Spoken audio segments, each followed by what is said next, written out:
My girlfriend said, I used your social security number to open store cards. They're offering great discounts. She'd racked up $23,000. I replied, smart shopping. Then I filed identity theft reports with all 3 credit bureaus and the FTC. When the fraud investigators showed up at her workplace with a warrant, I, 32 male, was checking my credit score for a car loan application when I saw it. My score had dropped 180 points in 6 months. Impossible. I pay everything on time, never carried a balance, pulled my full credit report. There they were, 7 store credit cards I'd never opened. Nordstrom, $4,200 balance. Macy's, $3,800. Target, $2,900. Best Buy, $3,100. HomeGoods, $2,400. Victoria's Secret, $3,600. Ulta, $3,200. Total $23,200 in debt I didn't know existed. My hands went numb. Vanessa, 29, my girlfriend of 18 months, walked in from the bedroom carrying shopping bags. Again. Hey babe, got the cutest boots today. Nordstrom had this insane sale. Vanessa. My voice came out flat. Did you open credit cards in my name? She froze, just for a second, then smiled like I'd asked about the weather. Oh yeah, I was going to tell you about that. See, they were offering these crazy discounts for new cardholders, like 40% off your first purchase. And you have such good credit, so I figured, you used my social security number. Well yeah, but it's not a big deal. I'm paying them, see? She waved her hand dismissively. I make the minimum payments every month from my account. I stared at her. There's $23,000 in debt here, Vanessa, but I saved so much money with the discounts. That's how stores trap you with regular prices. This way we're actually coming out ahead. We? Yeah. I mean, I bought stuff for both of us. That TV in the living room? Best Buy card. Those sheets you love? HomeGoods. You're benefiting too. The audacity was breathtaking. She genuinely thought she'd done something clever. Smart shopping, I said quietly. She beamed. Right? I knew you'd get it once I explained. I'm gonna need you to leave for a bit, going to my brother's for the weekend. Her smile faltered. What? Just need some space to think. You can stay here, I'll be back Sunday night. I grabbed my laptop and an overnight bag. Didn't pack much, left within 20 minutes. The moment I got to my brother's place, I got to work. Friday night, 8 p.m. to 2 a.m., called all 3 credit bureaus, placed fraud alerts on my credit reports. Takes 7 years to recover from this kind of damage if I don't act immediately.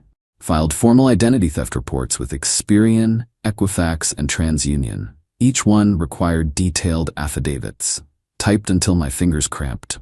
Submitted complaint to the Federal Trade Commission through identitytheft.gov. Created my official identity theft report and recovery plan. Printed everything. Made copies.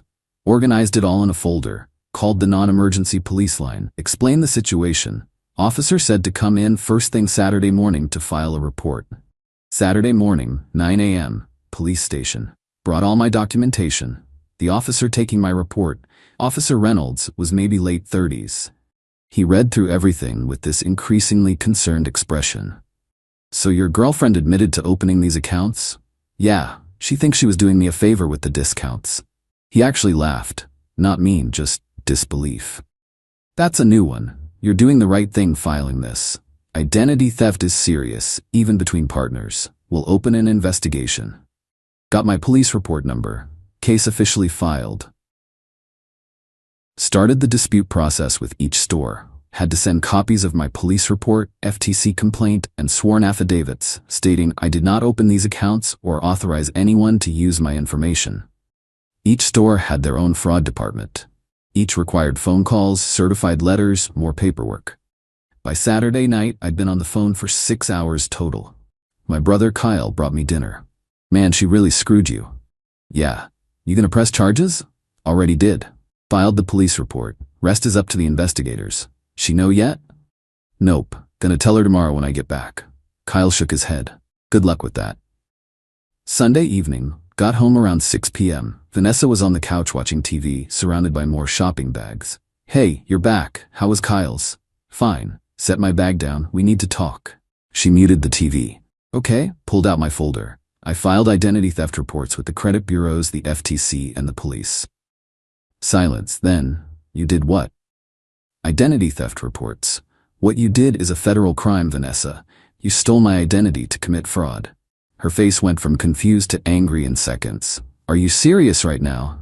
I'm your girlfriend. I didn't steal anything. You used my social security number without permission to open credit accounts. That's identity theft. But I was helping. Those discounts saved us hundreds. And created $23,000 in debt that's destroying my credit score. So, I'm making the payments. Minimum payments on $23,000 means years of interest, Vanessa, and it's still fraud. She stood up. You filed a police report? Against me? Against whoever committed identity theft using my information. I just reported the crime. This is insane. You're trying to get me arrested for shopping? For fraud. We're together. Couples share stuff. Not social security numbers, not without permission. She grabbed her phone. I'm calling my mom. She'll tell you how crazy you're being. Go ahead. She stepped into the bedroom. I could hear her voice rising, muffled through the door. Phrases like being a psycho and over some shopping. She came back out 15 minutes later. My mom says you're being controlling and abusive. She's a paralegal. She knows the law. She says couples can't commit identity theft against each other. Your mom's wrong and not a lawyer. You're ruining my life over nothing. I'm protecting my credit and my identity. You need to find somewhere else to stay. You can't kick me out. I live here. Lease is in my name. You're not on it. I'm asking you to leave. Are you breaking up with me? Yeah, Vanessa, I am.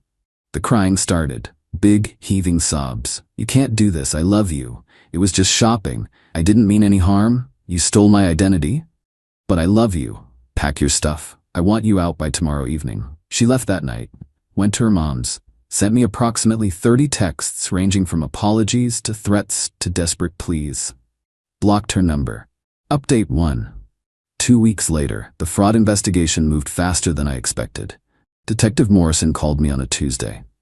Mr. Harrison, we've reviewed your case. The evidence is pretty clear-cut. We're going to be contacting Miss Vanessa Bryant for questioning. Just wanted to give you a heads up. Okay, what happens next? We'll interview her, see if she admits to the charges. Given that you have documentation of her confession and the paper trail on the cards, we'll likely be filing charges. What kind of charges? Identity theft is a wobbler in most cases. Can be charged as misdemeanor or felony depending on the amount. With $23,000? Probably felony, but the DA makes that call. My stomach dropped. Felony, that's serious. But also she did this. All right, thanks for the update. One more thing, has she contacted you? Blocked her number after she moved out. Good, keep it that way. Any contact could complicate things. That same day I got an email from Vanessa's mom, Patricia. Subject line, urgent, family matter. Derek, I'm reaching out because Vanessa is absolutely devastated. She made a mistake, but you're taking this way too far. She's a young woman who got caught up in shopping, something every woman does. You filing police reports is vindictive and cruel. She was trying to help you both save money. The fact that you're treating her like a criminal over store cards is disgusting. My daughter has anxiety and depression, and your actions have triggered a severe episode. If something happens to her, that's on you. We're willing to meet with you to discuss this like adults. You need to withdraw those reports immediately. This can all go away if you just stop being stubborn. Patricia Bryant, I didn't respond. Deleted it. Next day, Vanessa's best friend Amber started commenting on my old social media posts. Nothing current, just going back months, leaving comments like "hope we're happy ruining people's lives" and "everyone makes mistakes, wow." Ignored it. Stayed offline mostly. Then Thursday happened. I was at work. I'm a systems analyst for a logistics company when I got a call from an unknown number. Usually don't answer, but something made me pick up. Is this Derek Harrison? Yeah? This is Investigator Chen with the District Attorney's Fraud Division. We've been assigned your identity theft case. I need to verify some information. Wait, this was real. The DA was involved. Sure. What do you need? Did Vanessa Bryant have your permission to use your social security number for any purpose? No. Did you authorize her to open any credit accounts in your name? No. Were you aware she was opening these accounts? Not until I pulled my credit report and saw the damage. And she admitted to opening them? Yes. Told me directly, said she was saving money with new cardholder discounts. Thank you. We'll be in touch. That was it. Call ended.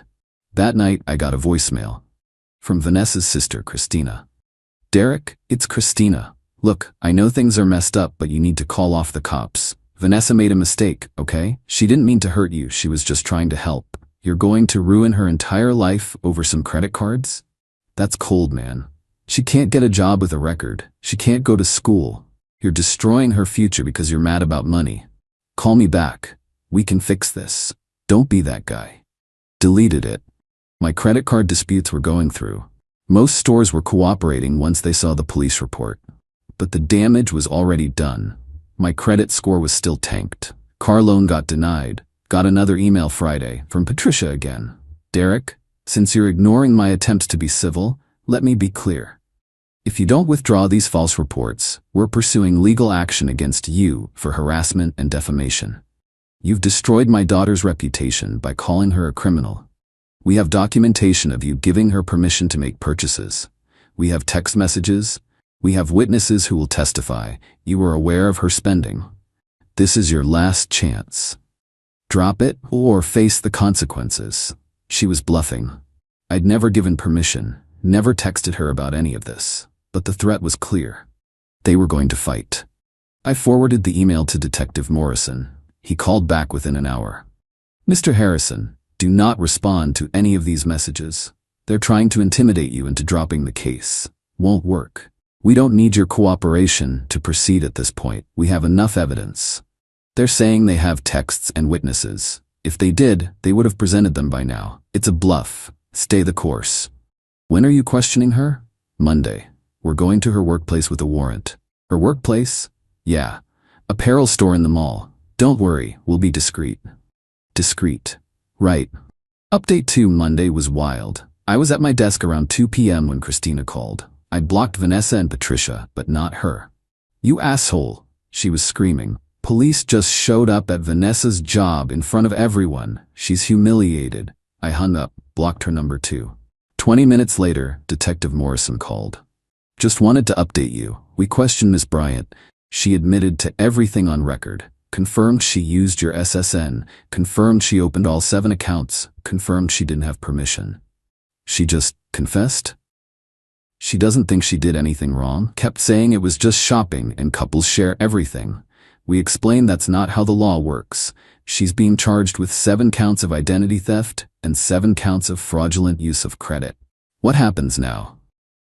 She'll be arraigned. Given the amount and circumstances, DA is charging these as felonies. Each count carries up to 3 years. She'll likely get a plea deal, but she's looking at probation, restitution, and a felony record at minimum. My stomach felt weird, like I should feel guilty but couldn't. She did this, not me. Thanks for letting me know. That evening the texts started coming from unknown numbers. Hope her happy, she's crying herself to sleep. You destroyed her life, congrats. She loved you, and this is how we treat her? Everyone knows what you did, you'll never find anyone. Her friends, all attacking me. I turned my phone off. Next morning, Patricia called my work. My manager, Steve, came to my desk looking annoyed. Some woman named Patricia keeps calling, says it's urgent about a family emergency. Want me to put her through? No, if she calls again, tell her I'm unavailable and to stop calling. Everything okay? I gave him the brief version. Ex-girlfriend committed identity theft, facing charges, her family is harassing me. Steve's eyes went wide. Jesus, yeah, I'll handle it. Let me know if it escalates. It escalated. Wednesday, I got served at my apartment. Civil lawsuit.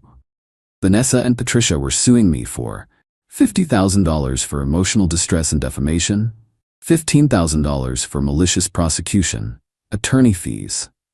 The filing claimed I falsely accused Vanessa of crimes, that I had given her permission to use my information, and that I was engaged in a vindictive campaign to ruin her life after our relationship ended.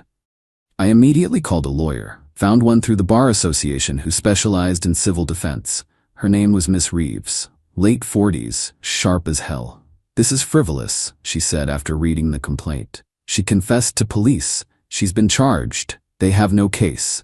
So what do? File a motion to dismiss. We'll argue that she admitted guilt, so there's no defamation. We'll probably countersue for legal fees. Don't worry about this. They're saying I gave permission. Can they prove it? No. Because I didn't. Then they have nothing. Relax, I've got this. But I couldn't relax, because Friday things got worse. Vanessa showed up at my apartment.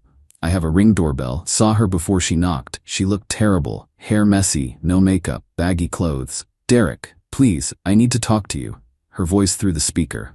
I didn't respond. I know you're there, please, just 5 minutes. Silence. They're saying I could go to prison, Derek. Prison. Over shopping. Is that what you want? Me in prison? Still didn't respond. I'll pay it back. I'll pay back every penny. I'll get a second job. I'll sell everything. Just please drop the charges.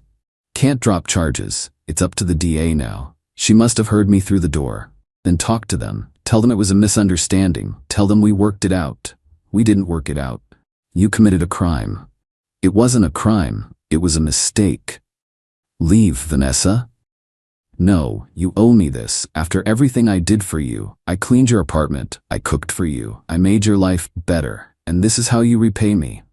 By reporting that you stole my identity? Yeah. I loved you. She was screaming now. I loved you, and you're sending me to prison. You're sending yourself. Leave or I'm calling the cops. Call them. They'll see how cruel you're being. I called the non-emergency line. My ex-girlfriend is at my door refusing to leave after I asked her multiple times. The dispatcher said they'd send someone. Vanessa heard me. You're calling the cops on me again? Are you kidding? She kicked my door, hard, then again. Vanessa, stop. You stop ruining my life. More kicking. My neighbors came out. Ma'am, you need to calm down, my neighbor Jerry said. He's destroying me. She turned on Jerry. He's putting me in prison over nothing. Cops arrived within 10 minutes, 2 officers. Vanessa was still crying on my doorstep. Ma'am, you need to leave the property.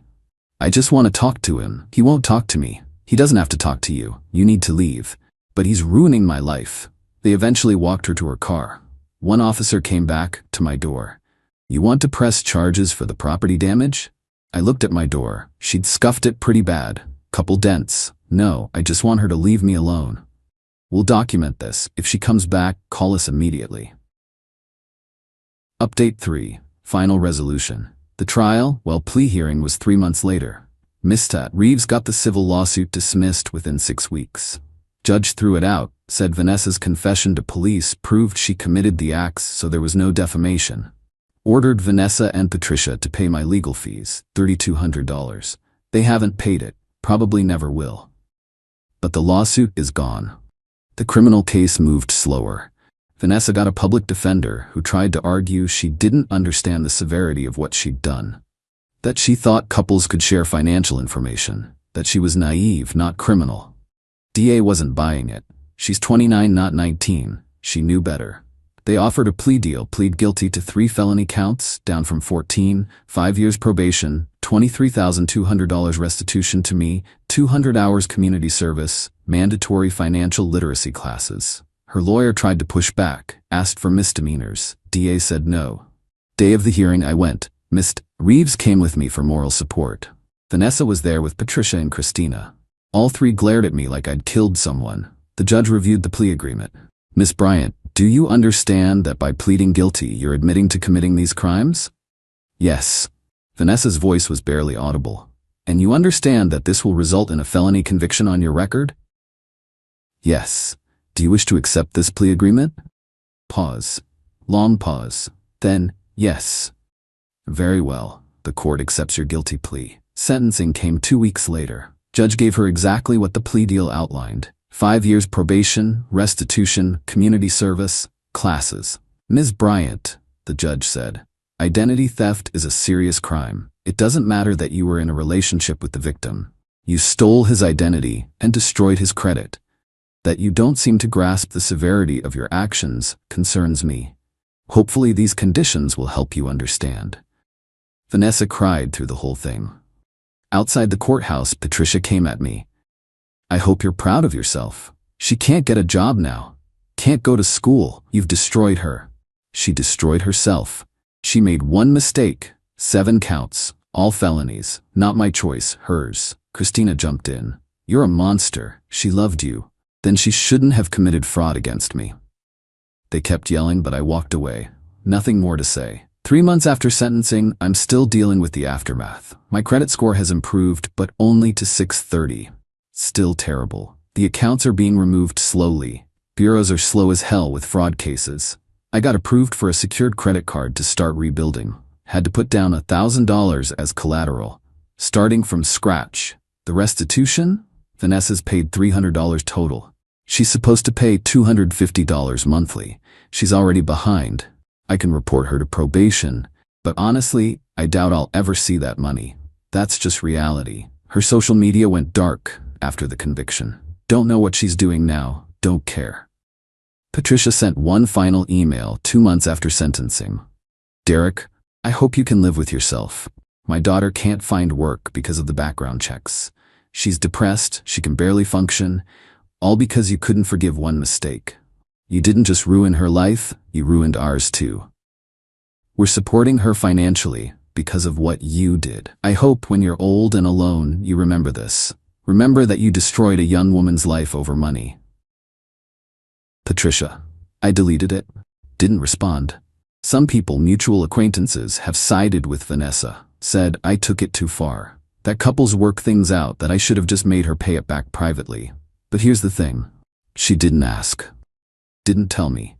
Didn't think what she was doing was wrong even after I explained it. And when caught, she doubled down. Called me controlling. Got her family to attack me. She never apologized. Never showed real remorse. Just kept saying it wasn't a big deal, and I was overreacting. Even in court, even pleading guilty, she didn't seem to understand that stealing someone's identity, even your boyfriend's, is a crime. The tears were about getting caught, not about what she did. My credit is wrecked. I'm rebuilding from zero. Car loan denied, so I'm driving my old car that barely runs. Can't get approved for an apartment with my score, so I'm stuck in my current place even though I wanted to move. That's my consequence for being the victim.